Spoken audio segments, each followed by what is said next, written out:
So a death row inmate in Alabama now has only hours to live, and the son of the civil rights icon Martin Luther King Jr. is calling on the governor in that state to stop his scheduled execution. Back in 2005, a jury convicted Nathaniel Woods in the shooting deaths of 3 police officers. Now, apparently, there was no evidence he fired the weapon, but prosecutors argued that he conspired with the gunman. In a statement, Alabama's AG called this an effort to save cop killer Nathaniel Woods from his just punishment. Meanwhile, there's another man, the confessed shooter, who says he acted alone and that Woods is, quote, 100% innocent. Want to bring in the judge in a moment on this, but first want to bring in Martin Luther King III in Atlanta. And, sir, welcome to here, and thank you for your... How did you get involved in this case, first off, Martin? Well, first of all, I had heard about it, and I happened to be in Alabama on Sunday for the Bloody Sunday anniversary. Okay. That was just within the last week, then? Just a couple of days ago. And when I heard about what actually was happening and the prospect that an innocent man was going to be executed, I became very concerned. I think that whenever there's any inkling of a chance that someone may be innocent, then all of the facts need to be exhausted. How do you know he's innocent?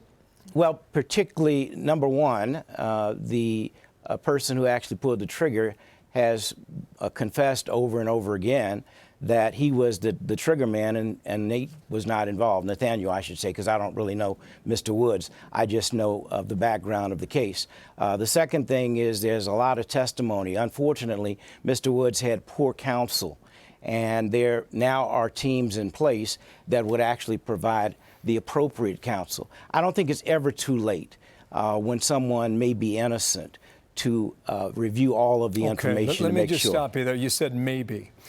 You've also said very likely innocent, and you've also said appears to have been strongly mishandled by the courts. There's a lot of ifs in there, Martin. So your question is what? I want to know what evidence you have to say that he is innocent.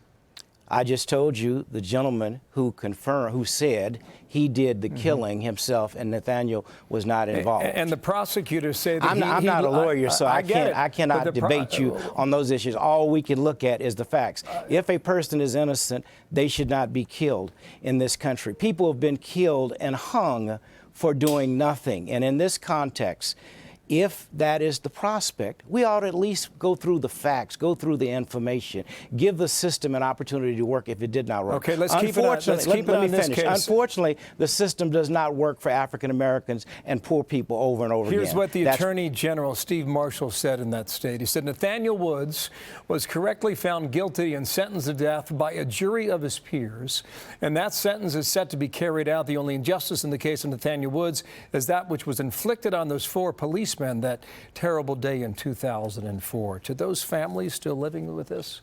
There's no question that those men should not have been killed. Never should officers be killed in our country doing their jobs.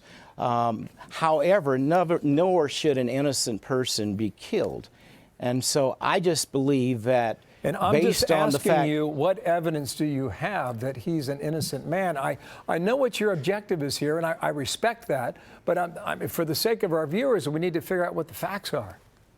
Well, that's just the problem. You can't go through the facts if the trial was bungled. You had an indigent defense counsel who did not present correct information, and there's a lot of information. I'm not a lawyer, so I'm not going to sit here and try to be a lawyer. I am just saying that it seems irresponsible and unconscionable to kill someone who could be innocent.